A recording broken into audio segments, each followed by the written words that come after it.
I was wrong about ASTDX, and I think now is the right time to say this. And I'll say why I was wrong about the ASTDX, but basically, the meat of this is when ASTDX released, I basically made a video saying ASTDX isn't just a cash grab, and I kind of did say in that video that ASTDX was a cash grab and that it was going to be a horrible game and don't spend your money on this game, all that stuff.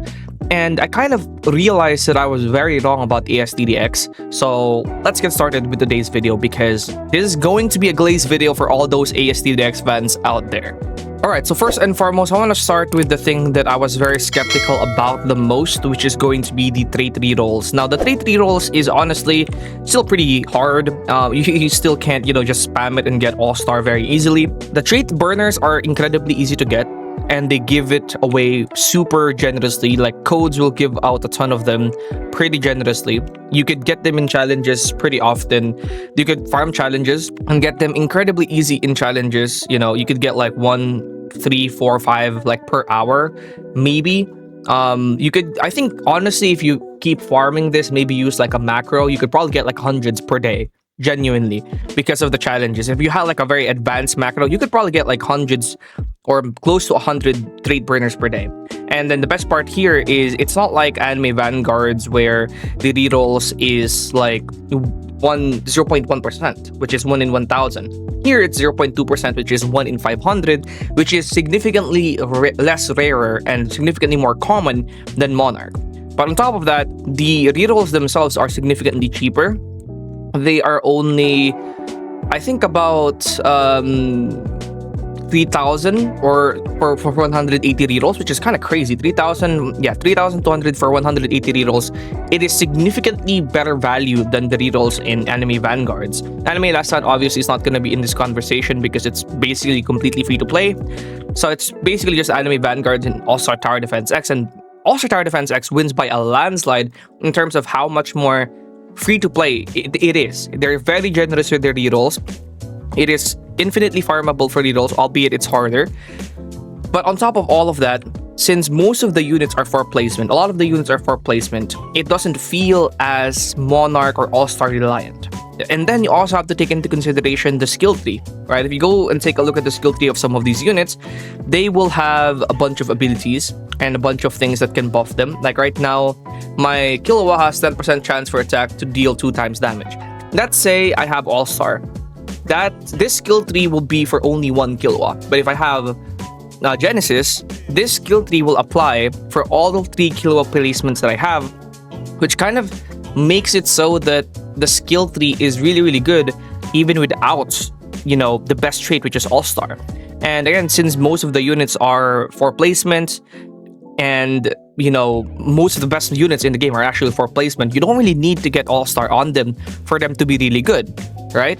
And then the hardest game modes in the entire game, which is Strategist, Trials, are going to be traitless, which means that everything in the game that is very easy can be done without any traits, and the hardest game modes, the one where you'll probably struggle, which is Strategist Trials, are traitless, which means you cannot complain about, oh my god, this is so All-Star reliant, because everything in the game is pretty easy without All-Star, except for this one right here. This is like a problem, and I think I might actually make another video if they continue with this, because this one right here is honestly a problem. You cannot do this with solo, and if you do it with less people and they don't have All-Star, it might be a problem. So this one's a big red flag for me, but so far this is the first that they have added. And I will also talk about another red flag in a little bit, but that is, the only game mode where you could probably make the argument that it's All-Star reliant. But so far the traits are incredibly nice and, free, and you don't really feel like you want to get All-Star on most of your units. Like, for example, Killua. Killua is going to be better with Bloodlust or Genesis. He genuinely is, because of his AoE, which is limited to 35 enemies. If you only have 1 Killua, your Killua is only going to hit 35 enemies. But if you have 3 of them, that limitation is basically gone, because you have 3 placements, full AoE. It's just so much better, And obviously with Bloodlust, his, shock can stack, which makes him really good. It is just so balanced. Not to mention that the other traits, being Bloodlust, Genesis, and Corrupted, are all significantly better than, for example, Anime Vanguard's Ethereal Deadeye and Solar, which are almost pretty useless most of the time. Bloodlust, Corrupted, and Genesis, and even Companion and Tempest are all pretty good in comparison to All-Star. Obviously, All-Star is still like the best, but those other traits are not bad in comparison. But then, now I want to head straight into another red flag that I'm seeing. Okay, and I'll probably talk about another good thing after this red flag. But one of the red flags that I'm seeing is they have added, in the span of less than a month, 2 units that are 0.01%. They added Crollo and they added Kokoshibo, all of which are units that you likely will not be getting, even if you know, spend your time rerolling on them, unless you like spend the Robux. Like I've seen some people spend like 700k Robux and not get anything. So unless like you've actually, you know, got really lucky, you will not be able to get a Kokoshibo, which is a problem in my opinion, because units that are only meant for the luckiest players or for the players that spend money are not really very good. They don't feel good. You know, it encourages people to spend in order to get those units, and some people have spent in order to get the unbound 0.01% units. In Update 2 as well, majority of the units in Update 2 are kind of locked behind that rare thing. You know, you've got the Firework units, which is Mercury Guardian, Kisame, and one other. There's very rare units, and they're locked behind Fireworks. So only the rarest people will get, only the luckiest people will get them. And obviously Crollo as well, which is the other unit, 0.01, only the luckiest people will get him.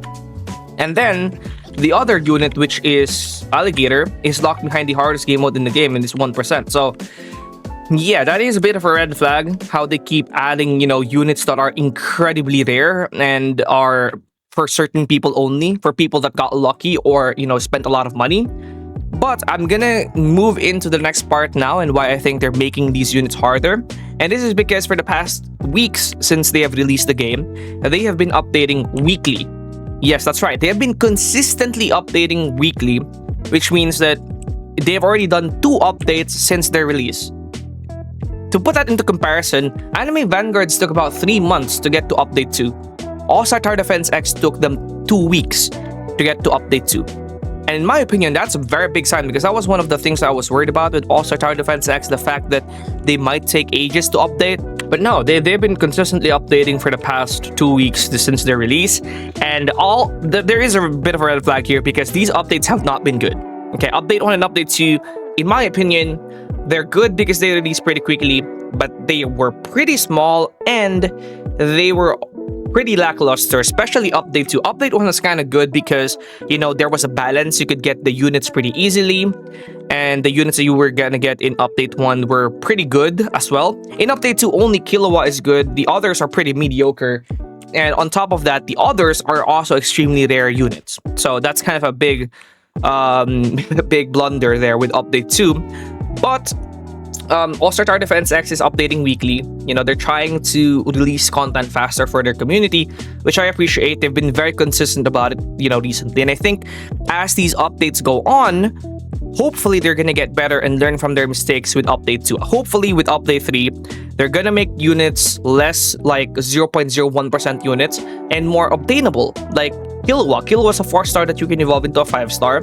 Hopefully, you know, since a lot of people like Killua, they're gonna start leaning into that formula more and adding more units that evolve into 5 stars instead of units that are 0.001% to obtain as their update unit. So hopefully they're gonna start leaning forward to that and learn from their mistake with Update 2. But so far, All-Star Tower Defense X really proved me wrong. They're consistent.